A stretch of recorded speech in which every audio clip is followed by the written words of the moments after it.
Hi everyone, welcome to today's video. So on today's video, I'm going to speak about 9 wealth building strategies that I'm going to teach my son Zayn. So the topic of the video is very relevant and therefore I have Zayn. Plus we don't have a nanny today, so she's on a break. So my wife is holding the camera and I'm holding Zayn. So probably this video will be made in this kind of a setup.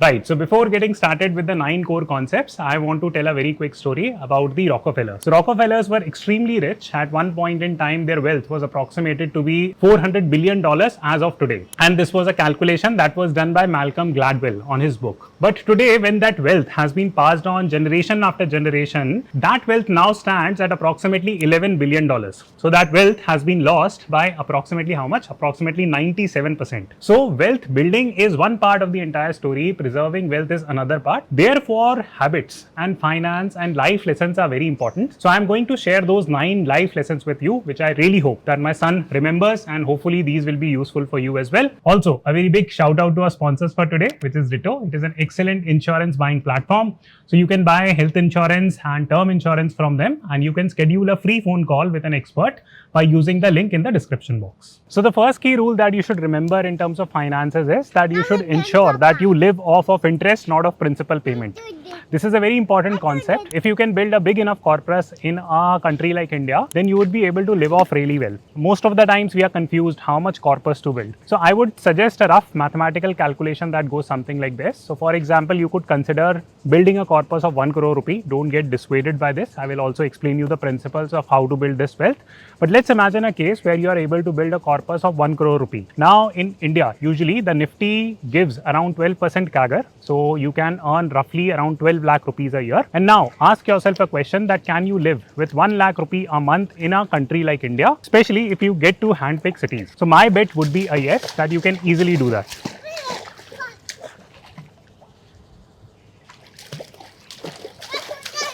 Rule number 1B. Now, many skeptics would say that it's very difficult to earn 1 crore rupee and there will be taxation issues, there will be inflation issues. So let's imagine a corpus that you have to create as 2 crore rupee to live a life of financial independence. So the new corpus becomes 2 crore rupee. And now let's go to rule number 2, which says as to how you can build this corpus of 2 crore rupee in a very easy to understand manner. So the rule there is fairly simple. Hi, Zero. And the rule there is very simple, and the rule is called as just invest and invest as a system. Now here is a very specific chart for you that will show you in a very easy to understand manner that if you just invest 20,000 rupees a month for a period of 20 years with a CAGR of 12%, you will be able to generate a wealth of 2 crore rupees.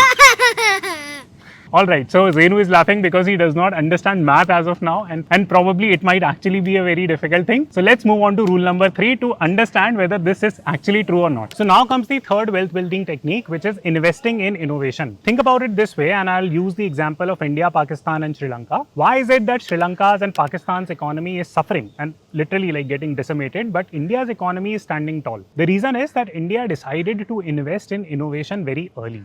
Right from adoption and penetration of internet and these days the IT export services, India has decided to invest in innovation, and that innovation has somewhat saved the economy. So that applies at a personal level also, that whenever you get to read about new technology, new innovation that is coming in the market, always read these things and understand these things from an innovation perspective. It can prove to be a game changer for you. Part 3B. So you might ask that, okay, how would this apply to innovation in investing per se? So let us understand this from 2 examples. One is the example of Kodak, and I had made a video earlier. Kodak was a camera manufacturing and an analog photography company, and it used to trade at very high stock prices. Then it got crushed. Why? Because the nature of photography changed. So this is called as not taking care of innovation and not understanding innovation, which can lead to really bad results in form of investments. Example 2 could be considered of Amazon. So Amazon started out as a retailer. Now over time it has diversified its business into Amazon Web Services and bunch of other different companies. So one could argue that Amazon has been a super innovative company, and if you can identify such innovations and invest in them, it can really extrapolate your wealth. So far we have understood some of the key investment rules. But there is a one very important job/life rule that I would like to tell you that can really improve the potential of your life. And this is called as improving your earning potential. And there are two sub points that I would like to tell you, because imagine it this way, that if you end up making 5 lakh rupees a year, and even if you are able to generate 100% return on it through better investing, your wealth only grows to 10 lakh rupees. But if your earning potential is, let's say, 1 crore rupee, and even if you are able to generate only 20-25% return, then it grows to compounded wealth of 1.25 crores. So how do you increase your earning potential? So two specific rules that I would like to talk about. One is called as building a USP, or building some kind of competitive advantage. Here is a video that I had done on Switzerland where I spoke about Swiss way of working, earning and making their country rich. They focused on RICARDO's principle of competitive advantage. So go listen to that video. Let me know what does that theory means. It's a very important economic concept, and that also applies to individuals. For example, you might be undertaking a job. So please build some kind of expertise. Please be a go-to person on certain skill in your office. If you are a generalist, you cannot forever stay a generalist. You have to become a specialist at something, and therefore building that competitive advantage is the key thing to improving your earning potential. This is point number one. Point number two, or a related point in terms of improving your earning potential, is cultivating the ability to sell. This is such an underrated thing. Sometimes salesmen are considered to be sleazy. It is considered to be a joke. People make like fun of them on LinkedIn, whatnot. But think about it this way. The director at McKinsey, what does he do? He brings business for the firm. So what is he doing? He is doing sales. What does the partner at Goldman Sachs does? Again, he does sales. He brings on client. What does the CEO of Fortune 500 company does? He again does sales. He becomes a face of the entire organization. So cultivating the ability to sell is very, very important, irrespective of what level are you at. So you must be clear in terms of communicating and selling your ideas to a team. When you grow in your responsibilities, you must be doing selling for your organization. So learning and cultivating sales skills and cultivating some kind of expertise is the key to improving your earning potential. So point number 5 is that in order to become wealthy, you must understand the difference between relaxation and wasting time. Many a times you would have heard on LinkedIn that people get burned out because they are working excessively. You might have also seen that a lot of people just criticize wasting time on LinkedIn when they are watching some match or watching some show. Honestly, it is very important to relax in order to recharge yourself. So please understand activities that actually relax you vis-a-vis activities in which you are wasting time. For example, I would not consider watching Netflix as a pure waste of time as long as it relaxes you. But on the flip side, if you are wasting time by discussing politics and undertaking discussions on things that actually depletes your mental energy, that is a pure waste of time.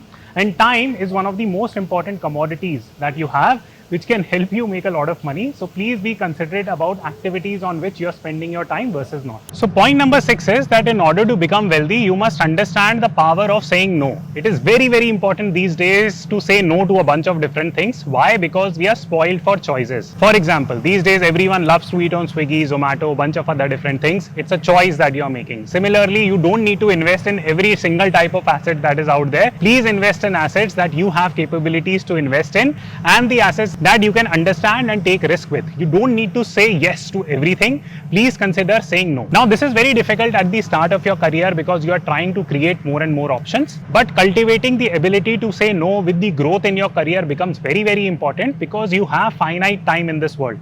So be very, very considerate to saying yes to certain things. If you're saying yes to certain things, definitely fulfill your obligations. But please cultivate that ability to saying no, because that is one of the key things that you will have to undergo during your wealth building journey. So point number 7 regarding wealth is that you must understand the macros. Now, what is the meaning of macros? You must have heard. Okay, we will go in the well. We will go in the well. So what is the meaning of macros? The meaning of macros is that many a times you would have heard that, okay, follow the trends. For example, right now there is a trend of blockchain technology, and if you are a blockchain developer, then you can make a lot of income. So that is following a trend, or at least upgrading your knowledge to that level where you are following these macros. I also had an uncle, so I'll tell you a very quick personal story here, that one of my uncles, he was very, very rich and he used to follow the trends. For example, he started a school when the school economy was booming. Then suddenly there was a lot of regulation associated with school. So he moved on to opening new colleges. Then there was a lot of regulation in terms of opening new colleges. So he made money, moved on to the next thing. So the point is that in order to become wealthy, you must be good at identifying macros, identifying trends, and doing some activity along those trends. This is a very, very powerful finding. Please do consider analyzing the economy, seeing where growth or pockets of opportunities are there, and accordingly structure your career. Okay, so this brings our conversation to the final 2 points. So point number 8 is that eventually you should consider quitting the rat race. Now, what do I mean by quitting the rat race? Many a times people confuse this with retiring. So I do not mean retiring in traditional sense. What I mean by quitting the rat race is that you must have a very clear understanding of what your financial situation should be like. Many a times people either overwork or they underwork.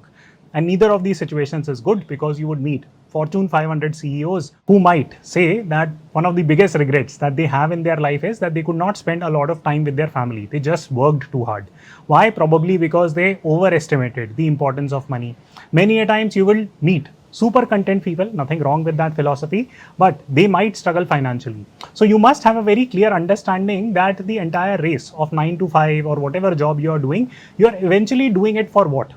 I'm not telling you what the correct answer is. You must have an answer for yourself there. But the important point is that at some stage in your life, you must consider quitting the rat race. And for that, you must have a very clear understanding of the mathematical calculations behind your finances. Because in order to quit the rat race, one of the biggest challenges would be the financial cushion that you have. So please do consider that fact. Think about how much you value your freedom, your time. How much money do you truly need? Ask these very important questions for you, because it will help you become a much better investor. Alright, so this brings us to the final point, that everything in life matters. You will always have people who will say that, you know what, degree does not matter, skill does not matter, XYZ things do not matter, or only particular style of investing matters, or this matter, that matter, right? So they will always try to defend what matters versus not. But in life, every little thing adds up and it defines your life, your financial freedom, your goals, objectives, everything is defined by every single thing that you're pursuing and doing. So the important message here would be that try to cultivate positive habits. For example, reading, learning, upskilling, whatever you can do to learn and grow every single day. Cut down negative habits. For example, discussing unnecessary politics, talking negative, all that stuff. It is not going to help you out. So as long as you can cultivate good habits, cultivate good life and money related habits, you will have a much better odds of reaching that financial freedom where you do not have to worry about too much at a very early stage in your life. I hope you enjoyed the video. Do let me know in the comment box if you would want me to make more such blog oriented videos. I'll be happy to do it. Zayn is over for his nap. I will also probably go and nap. So I will see you soon.